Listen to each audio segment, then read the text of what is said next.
pertama, izinkan saya memperkenalkan diri. Saya adalah Puspita sebagai pembicara pertama sekaligus Ketua Tim 1 SMKN 1 Kabupaten Tangerang. Di sebelah saya terdapat rekan saya. Perkenalkan, nama saya Adisti Suryanitia sebagai pembicara kedua. Dan di sebelah saya terdapat rekan saya. Perkenalkan, nama saya Indira Kelarasya sebagai pembicara ketiga. Dari hasil riset yang telah kami lakukan, kami menemukan satu faktor yang sering kali disepelekan oleh pengelola, yaitu media sosial. Di era yang serba dikelilingi oleh digitalisasi ini, media sosial menjadi kebutuhan sehari-hari masyarakat global. Dalam kasus ini, pengelola seringkali menyepelekan kekuatan media sosial sebagai ajang promosi museum. Terlihat dari kurangnya konten-konten dan aktivitas di media sosial yang diakibatkan dari kurangnya pemanfaatan media sosial oleh pengelola. Bagaimana bisa orang mengenal kita? Bagaimana bisa orang mengetahui tentang kita jika kita saja tak gencar dalam hal berpromosi, tak gencar dalam hal memperkenalkan diri kita kepada orang lain? Maka dari itu, solusi yang tepat untuk masalah ini adalah dengan memperbanyak konten-konten dan aktivitas di media sosial. Buatlah konten sekreatif dan seedukatif mungkin, namun tetap mudah untuk diingat oleh halayak ramai. Tak lupa untuk mempercantik dan memperindah akun media sosial agar audiens tertarik untuk mengunjungi akun media sosial kita. Selanjutnya akan saya serahkan kepada rekan saya. Terima kasih Dela atas kesempatan yang untuk saya berbicara. Namun pendapat saya kurang setuju dengan pendapat yang tadi disampaikan oleh Dela, yaitu memperbanyak konten-konten di media sosial.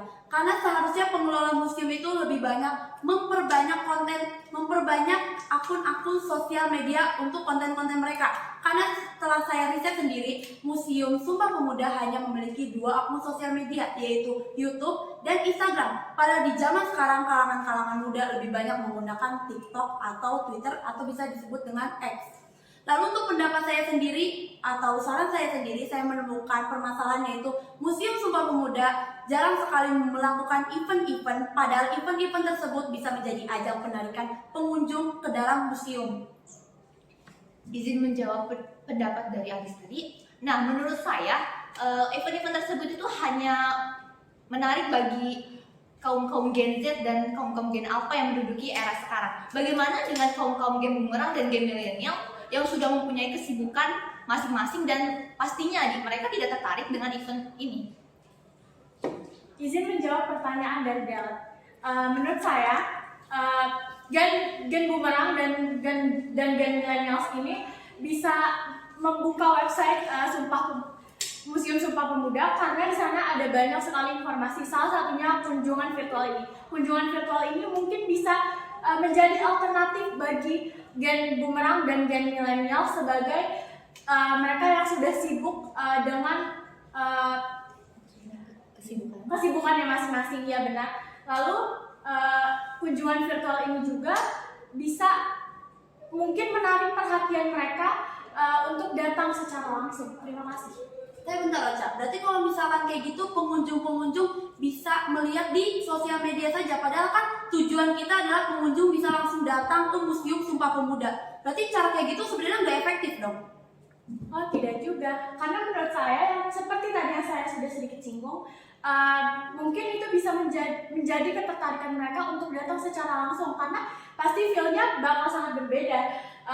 Hal yang tidak ada di sosial media, hal yang tidak ada di buku yang tidak mereka pelajari, mereka bisa datang langsung, menikmati langsung feel-nya, lalu mereka juga bisa mengikuti ada program kunjungan sekolah, itu bisa menjadi pembentukan karakter bagi pemuda di zaman sekarang. Terima kasih.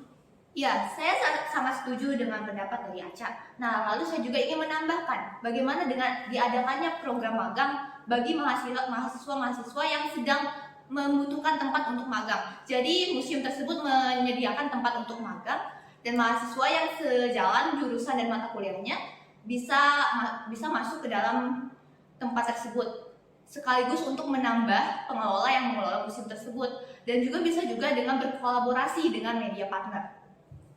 Oke, saya setuju dengan pendapat Ocha, namun saya kurang setuju dengan pendapat Dela yang lainnya, yaitu tentang media partner. Padahal dari awal Museum Sumpah Pemuda ini hanya memiliki konten-konten yang kurang menarik. Bagaimana itu bisa menarik media partner untuk tertarik berkolaborasi dengan Museum Sumpah Pemuda? Lalu apa timbal baliknya dengan media partner? Menurut saya, kalau misalnya kita berkolaborasi dengan